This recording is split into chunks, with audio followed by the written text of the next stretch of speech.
Here we go, tracking the timing of Hurricane Matthew as it moves out of the Bahamas and is likely right now to make landfall in and around the West Palm Beach area early Friday morning. We're talking during the overnight.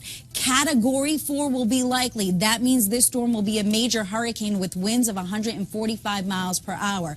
From there, by Friday evening, we're around the Daytona Beach area with this storm. Still a Category 4 with winds of 130 miles per hour. It starts to weaken by early Saturday morning as it approaches southern Georgia as a Category 2. From there, it continues to ride up to the northeast, affecting South Carolina and clipping North Carolina before it moves off into the Atlantic, weakening to a Category 1.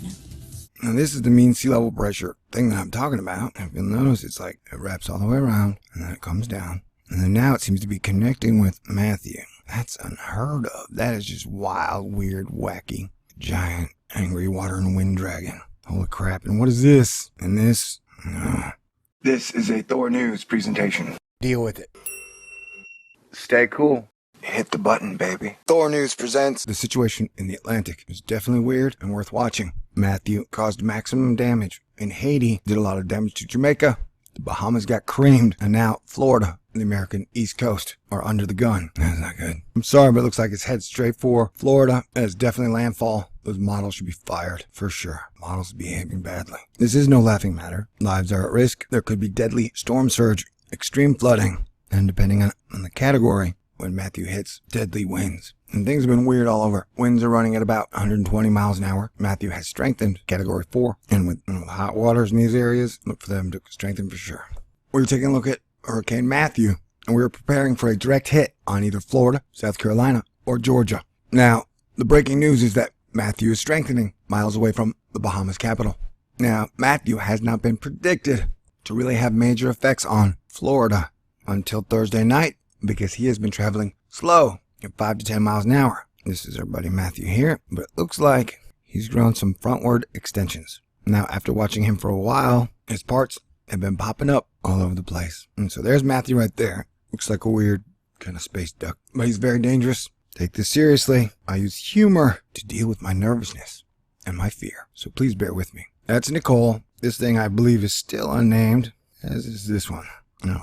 Looks like we got some severe weather action going on in the middle of America. And this is the giant tail that leads up to the mean sea level pressure Eye of Sauron. So there we go. We got our major players for the day. Matthew, Nicole, Eye of Sauron, Eye Tail, unnamed player, unnamed player. Now Matthew's giant.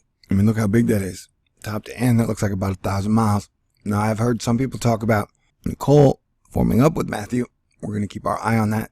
And the models have been taking Nicole out to sea, but I don't know about that. The models have been drunk and on drugs. I mean, they have not been accurate at all. Matthew, Nicole, that one down there.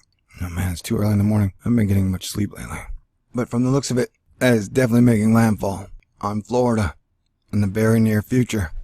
And it doesn't look like Nicole is heading out to sea or upper Atlantic Ocean anytime soon. Did I mention I haven't had a lot of sleep? Also, the sun's probably acting weird. It makes me act weird. This is total cloud water. That's definitely headed for a direct hit on Florida. No doubt about it. Bernie Rayno was right. Congrats, Bernie. And it looks to me like that is going to land somewhere about there, where original predictions have been taking it kind of up the coast and having it never hit, which seemed really weird. And the same thing was said for Nicole. Nicole's supposed to just turn and go. But if we watch, it seems to be following more of a path that Hurricane Matthew is. Yeah, they're both barreling forward. That's not good. Chaba, the typhoon that hit Japan, turned the skies pink. I think the answer given was swamp gas. Wait, no, ice crystal. But if you'll notice, what's going on in the Indian Ocean is pretty dang scary as well. I've noticed that the weather definitely pulses, and during the pulse point, the storms get bigger and more intense. Now it looks like there could be a pulse point right around landfall. Let us hope that does not happen. Alright, this is the mean sea level, evil eye of Sauron point that's been causing all the trouble. Let's see what I mean. No, that's not wild. Alright, so none of the highways are probably locked and loaded. If you're staying in Florida along the coast, I hope you've battened down the hatches and prepared properly. And look at this crosswind coming down. That is definitely going to push, I think, the hurricane into, there's definitely going to be landfall impact and a USA strike today. As I mentioned before, the spaghetti models have been drunk, taking it in a loop-de-loop, which is wild and crazy. Oh God, where are you? I gotta warn you, this one kind of makes Matthew look like an alien. and he has a little Pac-Man joystick move as he threads the needle through Haiti and Jamaica, heads over the Bahamas towards Florida. It's pretty crazy. Well, God bless everyone. Our prayers are with you. What are we looking at now? Storm surge. All right. By the looks at this, 9 to 10 feet in some parts. I gotta admit, I'm colorblind. This is tough for me. You're gonna have to tell me. But that is storm surge, our biggest concern. All right. Definitely a wild situation going on in the Atlantic. I definitely think, wow. Looks like Matthew has sped up and is definitely going to strike Florida. I could be wrong. We shall see. God bless everyone. So, God bless everybody. My prayers are with you.